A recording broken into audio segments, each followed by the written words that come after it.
Welcome to Born to Win Legend, where we bring you the untold journeys of the world's greatest figures who shaped history with their vision, determination, and power. Today, we dive deep into the life of Augustus, the first emperor of Rome, whose reign ushered in one of the most peaceful and prosperous eras the world has ever known, the Pax Romana. The story of Augustus begins not with an emperor, but with a young man named Gaius Octavius. Born in 63 BC in a modest family, few could have imagined that this boy would grow to rule the greatest empire on earth. Yet destiny had a different plan. Octavius was the great-nephew of Julius Caesar, the legendary Roman general and dictator. Caesar saw something remarkable in the young Octavius, an intelligence beyond his years, a sharp instinct for politics, and a calm yet determined spirit. When Julius Caesar was assassinated in 44 BC, Rome was thrown into chaos. Civil war consumed the Republic, and powerful generals fought for control. Amidst this turmoil, Caesar's will was read to the Roman people, and it revealed a shocking truth.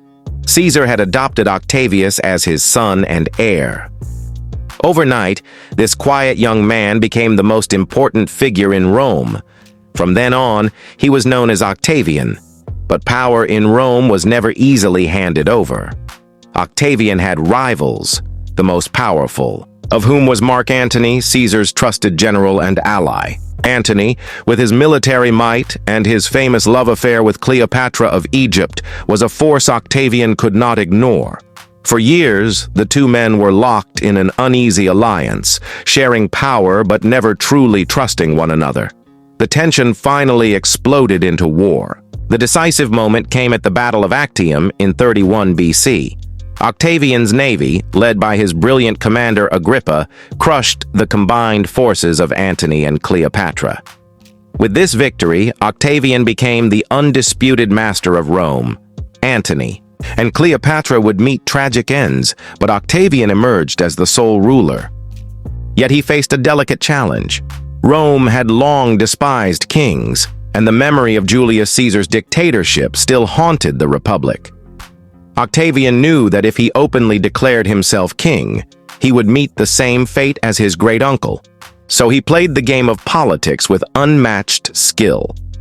In 27 BC, Octavian presented himself not as a tyrant, but as a humble servant of the Roman people.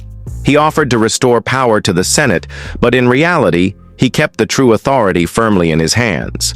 It was during this time that he received a new name, one that would echo through history. Augustus, meaning the revered one.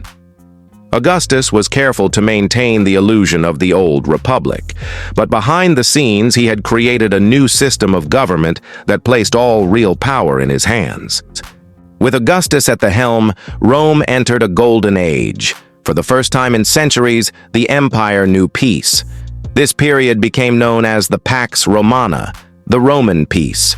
For more than 200 years, Rome would enjoy stability, prosperity, and expansion under the framework Augustus established. Roads stretched across Europe, trade flourished, and Roman law and culture spread to every corner of the empire. But Augustus was not just a politician. He was a master strategist who understood the importance of image. He reshaped Rome into a city worthy of an empire, commissioning grand temples, theaters, and monuments. He famously said, "I found Rome a city of bricks and left it a city of marble." These words were not just metaphorical, they were a promise fulfilled. Augustus also strengthened the Roman legions, ensuring loyalty not to individual generals, but to the emperor himself. This move ended the constant civil wars that had plagued the Republic. His reforms stabilized the economy, secured the borders, and created a system of governance that allowed Rome to thrive for centuries. Yet behind the grandeur of his rule, Augustus remained cautious. He survived numerous conspiracies and assassination attempts, always careful to maintain his grip on power without appearing to be a tyrant. His rule was a delicate balance between authority and subtlety, strength and humility. By the time of his death in 14 AD, Augustus had transformed Rome forever. He was more than just the first emperor. He was the architect of an empire that would dominate the world for nearly 500 years. His legacy was not only in conquests or monuments, but in the system of governance he created, one that turned a fragile republic into a mighty empire. Augustus's reign reminds us of the power of vision, patience, and strategy. He did not seize power with reckless ambition. He built it carefully, step by step, always aware of the dangers around him. He turned chaos into order, and from the ashes of civil war, he built an empire that stood as a beacon of strength, culture, and stability.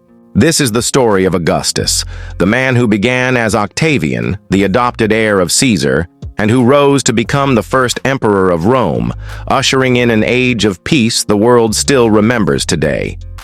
You've been watching Born to Win Legend, where history's greatest lives come alive. If you enjoyed this journey into the world of Augustus, make sure to subscribe so you never miss the stories of legends who shaped our world.